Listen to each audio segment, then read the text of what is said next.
UTL solar, solar लावणार आणि सबसिडीही मिळवून देणार।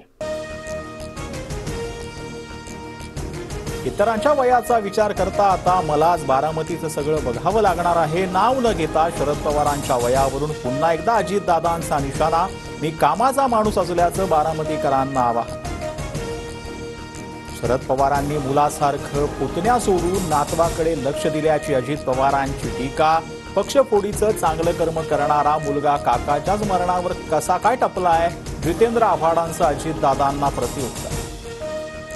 शरद पवारांची शेवटची निवडणूक असं कुठला दुश्मन म्हणाला, सुळेंचा संतप्त सवाल तर अजितदादांचं विधान धक्कादायक असल्याचीही प्रतिक्रिया। काकांच्या पाठीत सुरा खुपसणारे धनंजय मुंडे हे अजित पवारांचे भाऊ, त्यांनी बहिणीलाही छळलं। जितेंद्र आव्हाडांचा धनंजय मुंडेंवर जोरदार हल्ला बोल। पालघरमध्ये सभेला जाताना मुख्यमंत्री शिंदेंच्या बॅगची निवडणूक अधिकाऱ्यांकडून तपासणी।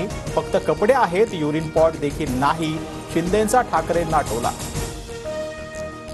गडकरी फडणवीसांच्याही बॅगेटची अधिकाऱ्यांकडून तपासणी। केवळ संविधान हाती घेऊन उपयोग नाही, संविधानिक व्यवस्थाही पाळाव्या लागतात, भाजपचे ट्विट करत विरोधकांना उत्तर।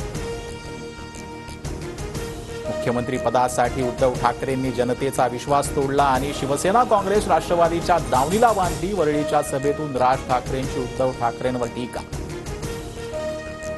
पक्ष निर्माण करायला अक्कल लागते, पण पक्ष फोडायला अक्कल लागत नाही, पवारांची फडणवीसांवर बोचरी टीका।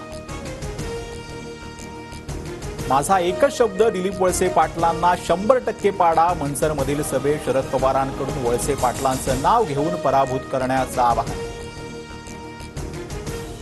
आव्हान मर्दांनी द्यायचं असतं, हे आव्हान देणारे बोलकेवढे कोण? कणकवलीतील सभेतून उद्धव ठाकरे यांची राणे पिता पुत्रांवर टीका।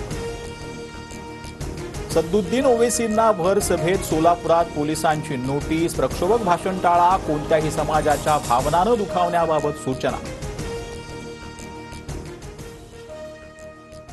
UTL सोलार, सोलार लावणार आणि सबसिडीही मिळवून देणार।